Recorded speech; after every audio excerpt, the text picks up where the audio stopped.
Good morning friends, my goal channel पर आप सभी का स्वागत है। आज का जो मेरा अध्ययन विषय है वो जैन धर्म है। और जैन धर्म में जो हम अध्ययन करेंगे वो 24 तीर्थकर के बारे में अध्ययन करेंगे। जैन धर्म में कुल कितने तीर्थकर हुए? 24 तीर्थकर हुए हैं। इसमें जो सबसे पहले जो तीर्थकर थे वो ऋषभ देव थे, और 23वें तीर्थकर पार्श्वनाथ थे, और 24वें तीर्थकर महावीर स्वामी थे। अगर प्रश्न आता है कि जैन धर्म के संस्थापक कौन थे, तो जैन धर्म के संस्थापक कौन थे? ऋषभ देव थे। और अगर पूछा जाए कि जैन धर्म के वास्तविक संस्थापक कौन थे, तब आप क्या कहेंगे? महावीर स्वामी। देखिए, महावीर स्वामी के समय जितना जैन धर्म का प्रचार हुआ है उतना अन्य तीर्थकरों के समय नहीं हुआ है। तो इसलिए हम लोग महावीर स्वामी को ही जैन धर्म का वास्तविक संस्थापक कहते हैं। अब ये तीर्थकर क्या होते हैं? क्या होते हैं तीर्थकर? वो सन्यासी जो स्वयं तप के माध्यम से आत्मज्ञान प्राप्त करते हैं और जो संसार रूपी सागर से पार लगाने वाले तीर्थ की क्या करते हैं? रचना करते हैं। वे क्या कहलाते हैं? तीर्थकर कहलाते हैं। अब देखिए, जैन धर्म में कुल कितने तीर्थकर हुए? 24 तीर्थकर हुए हैं। पहले तीर्थकर का नाम क्या था? ऋषभ देव। और इसके बाद हमारे 24 तीर्थकर है, जिसमें 23वें तीर्थकर पार्श्वनाथ और 24वें तीर्थकर महावीर स्वामी। तो एग्जाम में ज्यादातर जैन धर्म के जो ऋषभ देव से संबंधित, क्योंकि प्रथम तीर्थकर थे, 23वें तीर्थकर पार्श्वनाथ से संबंधित प्रश्न पूछा जाता है, क्योंकि वो महावीर स्वामी के पहले के तीर्थकर थे। और महावीर स्वामी क्योंकि वास्तविक संस्थापक थे, उन्होंने अपने जीवन काल में जितना जैन धर्म का प्रचार किया है उतना उससे पहले नहीं हुआ था। तो इसलिए हम तीन जो तीर्थकर है, पहले उनके बारे में जाने की कौन कौन है, और उनके जो है क्या कहते हैं कि उनके जो चिन्ह क्या क्या है, प्रतीक चिन्ह क्या क्या है। तो इसके बारे में जो है कि हम इसके बारे में पहले देख लें, फिर हम उसको आगे बढ़ते हैं। अब देखिए, हमारा जो क्रम से आ रहा है, जो पहले तीर्थकर हैं वो कौन है? ऋषभ देव हैं। और इनका जो प्रतीक चिन्ह क्या है? सांड है। एग्जाम में बहुत पूछा जाता है कि ऋषभ देव का प्रतीक चिन्ह क्या था या क्या है। बहुविकल्पी में भी पूछते हैं और ऐसे भी पूछ लेते हैं अति लघु में भी, कि ऋषभ देव क्योंकि प्रथम तीर्थकर हैं, तो ऋषभ देव का जो है प्रतीक चिन्ह क्या था? तो क्या था? सांड। फिर जो 23वें तीर्थकर हैं जिनका नाम पार्श्वनाथ है, उनका प्रतीक चिन्ह क्या था? सर्प का फन, यानी सांप का फन। और जो 24वें तीर्थकर अंतिम तीर्थकर हैं, इनका नाम क्या है? महावीर स्वामी। इनका जो है क्या है? जो प्रतीक चिन्ह शेर। तो समझ में आ गया बात? ये प्रश्न ऋषभ देव, उनका प्रतीक चिन्ह सांड। 23वें तीर्थकर पार्श्वनाथ, उनका जो कि प्रतीक चिन्ह सर्प का फन, यानी सांप का फन। 24वें तीर्थकर और अंतिम जो तीर्थकर महावीर स्वामी, इनका प्रतीक चिन्ह शेर। अब हम जो कि जैन धर्म के जो 23वें तीर्थकर के बारे में जानते हैं। जैन धर्म के जो 23वें तीर्थकर है वो पार्श्वनाथ थे। इन्होंने 30 वर्ष की आयु में क्या बन गए? वैरागी बन गए। और 30 वर्ष की आयु में इन्होंने तपस्या किया, और देखिए 84 दिन के पश्चात ही इनको ज्ञान की प्राप्ति हो गई। इन्होंने 4 नियम बताए हैं, यानी कि 4 नियम जिन्हें हम चतुरायन धर्म कहते हैं। अब ये 4 नियम कौन कौन से? पहला, अहिंसा, किसी भी जीव को हिंसा मत देना चाहिए। फिर सत्य, हमेशा क्या बोलना चाहिए? सत्य बोलना चाहिए। और नंबर 3 क्या? अस्तेय। अस्तेय का मीन्स होता है चोरी ना करना। और अपग्रह यानी कि अधिक धन का संग्रह ना करना। अपग्रह यानी जितना हम धन का संग्रह करेंगे उतना ही मेरा संसार से क्या बढ़ेगा? लगाव बढ़ता जाएगा। अब देखिए, पार्श्वनाथ और महावीर, इसके बाद 24वें तीर्थकर आते हैं महावीर स्वामी। और ये बता दें कि ये नहीं पार्श्वनाथ की मृत्यु के बाद फौरन महावीर स्वामी तीर्थकर हो गए, नहीं। पार्श्वनाथ और महावीर स्वामी के बीच समय का कितना अंतर है? 250 वर्षों का अंतर है, यानी काफी लंबा समय है। तो इस प्रकार पार्श्वनाथ और महावीर स्वामी के बीच कितना अंतराल है? 250 वर्षों का अंतराल है। ओके,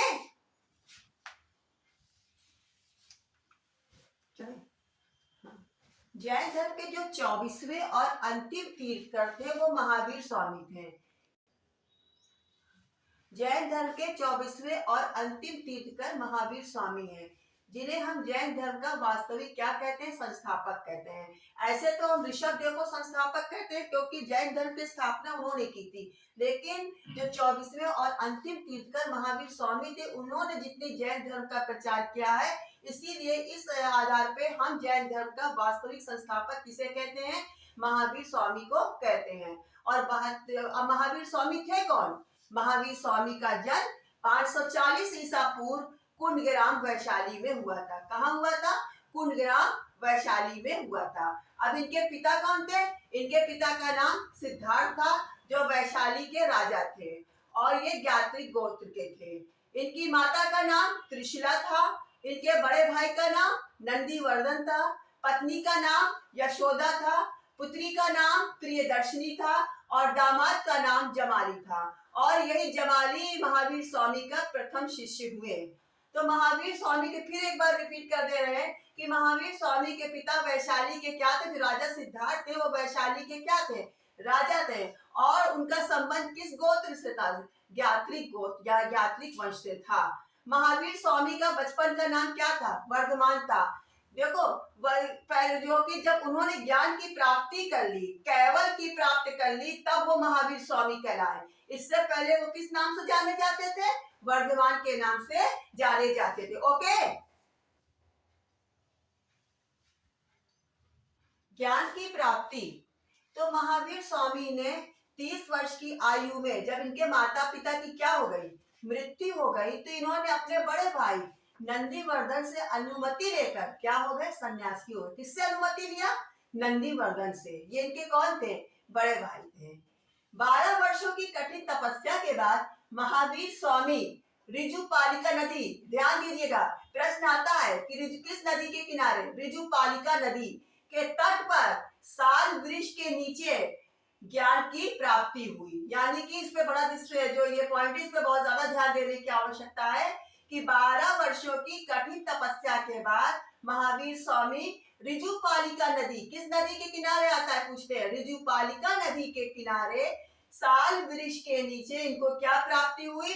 ज्ञान की प्राप्ति हुई। और ज्ञान की प्राप्ति के बाद ये क्या कहलाए? कैवल कहलाए। और इसी समय से महावीर स्वामी को निग्रंथ, निग्रंथ का मतलब होता है बंधनहीन, जिन का मतलब है विजेता, तो इसे कहलाए, और जिन से जैनी कहलाए। महावीर स्वामी के, जब इससे पहले बता चुके, फिर रिपीट कर रहे हैं कि महावीर स्वामी का पहला शिष्य उनका दामाद जमाली बना। महावीर स्वामी ने अपना पहला उपदेश कहाँ दिया? बिहार के राजगिरे में दिया। और अंतिम उपदेश कहाँ दिया? पावापुरी में दिया। और महावीर स्वामी ने अपने जितने भी उपदेश हैं किस भाषा में दिए हैं? प्राकृतिक भाषा में दिए हैं। ओके, महावीर स्वामी 30 वर्ष तक इन्होंने क्या किया है? धर्म का प्रचार किया है। तो पहले महावीर स्वामी के जो जैन धर्म के नियम को हम पढ़ लें कि महावीर स्वामी ने के 5 महाव्रत हैं। क्या है? 5 महाव्रत। जैसे कि हम लोगों ने पार्श्वनाथ के बारे में पढ़ा था इससे पहले कि उन्होंने 4 नियम बताए थे, जिसमें सत्य, अहिंसा, सत्य, अस्तेय और अपिग्रह, इसके बारे में हमने पढ़ा था। तो महावीर स्वामी ने एक 5वां नियम बनाया जिसको कहा ब्रह्मचर्या। ठीक है, अब इनके बारे में हमने इसमें जो है कि स्क्रीनशॉट पे नहीं, लेकिन हम आपको इसके बारे में भी समझा देते हैं। तो इनके जो व्रत हैं इसके बारे में हम आपको समझा देते हैं कौन कौन से 5 व्रत हैं। और इसमें जो सबसे पहले है महावीर स्वामी के जो शिक्षाओं में है वो है अहिंसा महाव्रत। अहिंसा महाव्रत, इसमें क्या होता है कि जानबूझकर या जाने बूझे किसी भी प्रकार की हिंसा नहीं होनी चाहिए। और जो कि चाहे किस द्वारा, चाहे भाषा के द्वारा हो, चाहे एशिया समिति के द्वारा हो, किसी भी नियम के द्वारा हम जो है किसी के साथ हिंसा ना करें। अब जो है हमारा क्या है? असत्य या सत्य। सत्य में क्या है? पहला है अनुभव भाषी, यानी बिना सोचे समझे नहीं बोलना चाहिए। कोहम परिजानती, क्रोध आने पर भी क्या रहना चाहिए? मौन रहना चाहिए। लोभम परिजानती, यानी लोभ की भावना होने पर भी भाषण नहीं करना चाहिए। भयम परिजानती, भयभीत होने पर भी असत्य नहीं बोलना चाहिए। हासम परिजानती, हंसी मजाक में भी असत्य यानी झूठ नहीं बोलना चाहिए। इस प्रकार ये हमारे सत्य महाव्रत में आते हैं। फिर अस्तेय महाव्रत में क्या है? अस्तेय महाव्रत में किसी भी यानी किसी दूसरे की वस्तु को उसकी अनुमति के बिना ग्रहण नहीं करनी चाहिए। अब इन जो 5 महाव्रत में निम्नलिखित में 5 बातों को ध्यान रखना आवश्यक है। क्या क्या है? बिना आज्ञा के किसी के घर नहीं जाना चाहिए अंदर। गुरु की आज्ञा के बिना भिक्षा अर्जित भोजन ग्रहण नहीं करना चाहिए। बिना अनुमति के किसी के घर पर निवास नहीं करना चाहिए। और चौथा, किसी के घर में रहते हुए बिना गृह स्वामी की आज्ञा के उसकी किसी भी वस्तु को प्रयोग नहीं करनी चाहिए। और यदि भिक्षु किसी के घर में निवास कर रहा है तो उस समय गृह स्वामी की अनुमति के बिना घर में रहना नहीं चाहिए। फिर अपिग्रह में क्या है? इस महाव्रत के अनुसार जैन भिक्षुओं को किसी प्रकार का धन संग्रह नहीं करना चाहिए, क्योंकि जितना धन संग्रह करेगा मनुष्य उतना ही संसार से उसका लगाव बढ़ता जाएगा। फिर जो महावीर स्वामी ने पांचवा जो कि दिया है, 5वां महाव्रत है, वो है ब्रह्मचर्या महाव्रत। ये महावीर स्वामी ने 4 के बाद 5वां उन्होंने जोड़ा है। उसमें कौन कौन सा है? किसी नारी से बात ना करो, किसी नारी की तरफ ना देखो, नारी संसर्ग का भी ध्यान ना करो, अधिक भोजन ना करो, और जिस घर में अगर नारी रहती है तो वहां विश्राम ना करो। इसके अतिरिक्त जैन धर्म में 3 त्रिरत्न है जिन्होंने त्रिरत्न का प्रतिपादन किया। ये त्रिरत्न कौन कौन से हैं? नंबर 1, सम्यक ज्ञान। सम्यक ज्ञान का अर्थ है सच्चा और पूर्ण ज्ञान अर्जित करना चाहिए। सम्यक दर्शन, सम्यक दर्शन से तात्पर्य तीर्थंकरों पे पूरा विश्वास करना चाहिए। सम्यक चरित्र, सम्यक चरित्र का अर्थ है कि दैनिक जीवन में नैतिक चरित्र को रखना।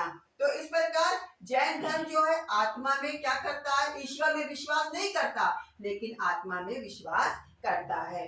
जैन धर्म जो है क्या कहते हैं, वो पुनर्जन्म में भी क्या करता है? विश्वास करता है।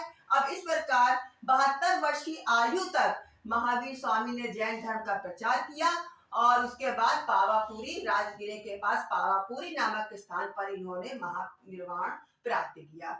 महावीर स्वामी के महानिर्वाण प्राप्त करने के पश्चात जैन धर्म के सिद्धांतों को लेकर उनके 2 अनुयायी स्थूलभद्र और भद्रबाहु के बीच क्या हो गया?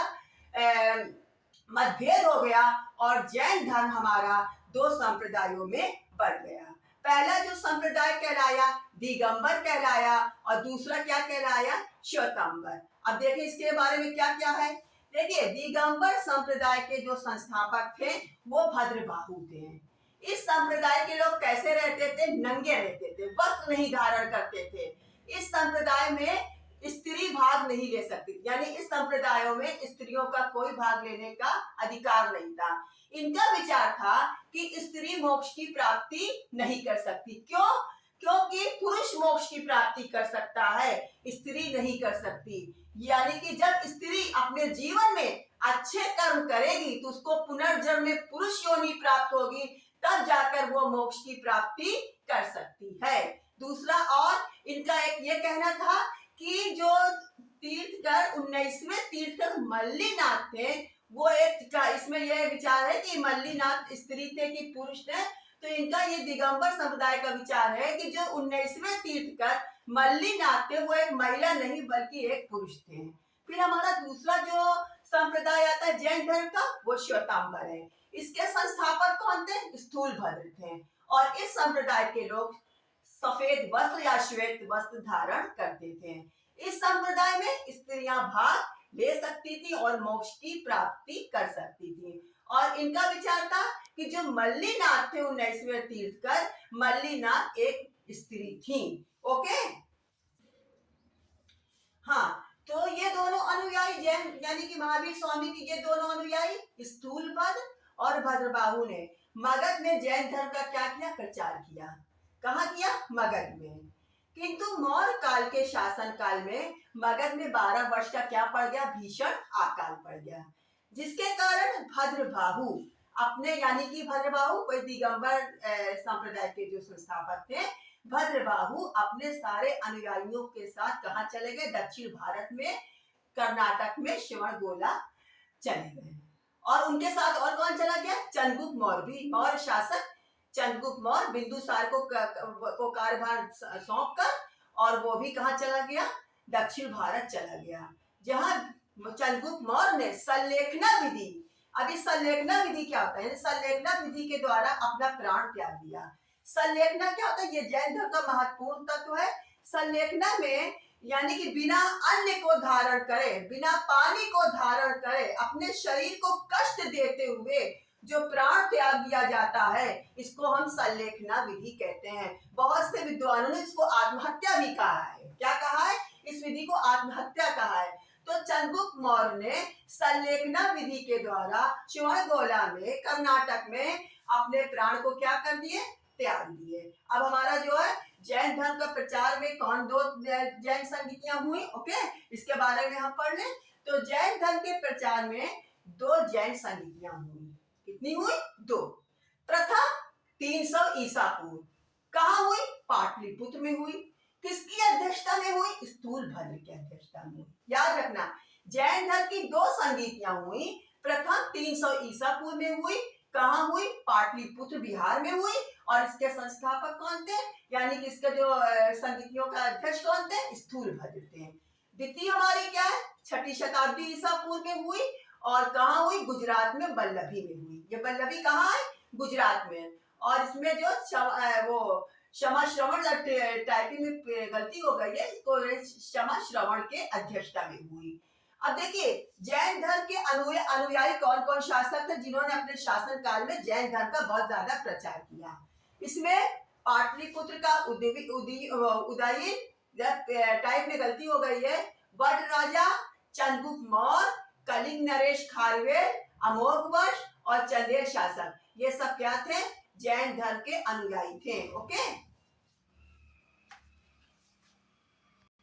जैन साहित्य के बारे में हम अध्ययन करेंगे।